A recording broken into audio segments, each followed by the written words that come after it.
Salah satu di antara sifat dan karakteristik yang bisa menjadikan seseorang itu mendapatkan kecintaan dari Allah, memantaskan dirinya untuk dapat dicintai oleh Allah. Anak tangga yang pertama itu adalah bagaimana ketika kita menjadi orang yang senantiasa bersuci. 40 karakter yang bisa menjadikan orang itu dicintai oleh Allah ternyata dimulai pada anak tangga yang pertama.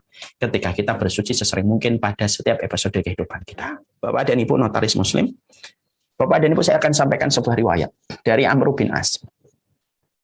Dalam riwayat Imam Ahmad, dalam kitab Minhajul Qasidin, Amr bin As itu kemudian menyampaikan sebuah riwayat. Riwayatnya bagaimana?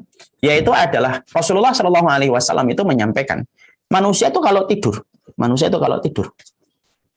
kalau dia tidurnya dalam kondisi bersuci, jadi kalau kita mau tidur malam jam 9, jam 8 kita tidur. Kemudian sebelum kita tidur, kita kemudian bersuci. Maka ketika kemudian kita sudah bersuci, Masya Allah, maka Allah itu akan bedakan dengan mereka yang tidur yang tidak dalam kondisi suci.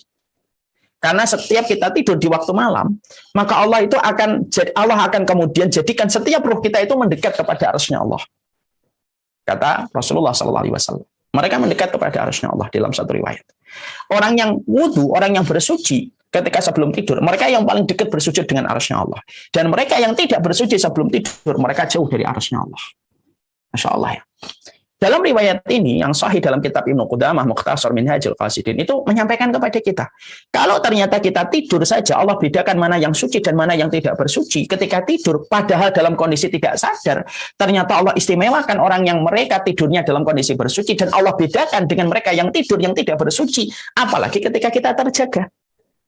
Apalagi ketika kita terjaga dalam kondisi suci. Wong tidurmu saja ketika kamu suci aja Allah bedakan antara orang yang bersuci dengan orang yang tidak bersuci. Allah dekatkan kepada Allah orang-orang yang bersuci itu ketika Allah cabut ruh mereka ketika mereka tidur itu, dan mereka diperintahkan sujud dan sujudnya paling dekat dengan Allah, dan orang yang tidak bersuci sujudnya paling jauh dari Allah kalau dia seorang mukmin, dan itu dibedakan dengan masalah bersuci. Disitulah sebuah kesimpulan yang bisa kita ambil. Oh, Masya Allah ya, kalau kamu tidak sadar aja Allah bedakan, apalagi ketika kita sadar.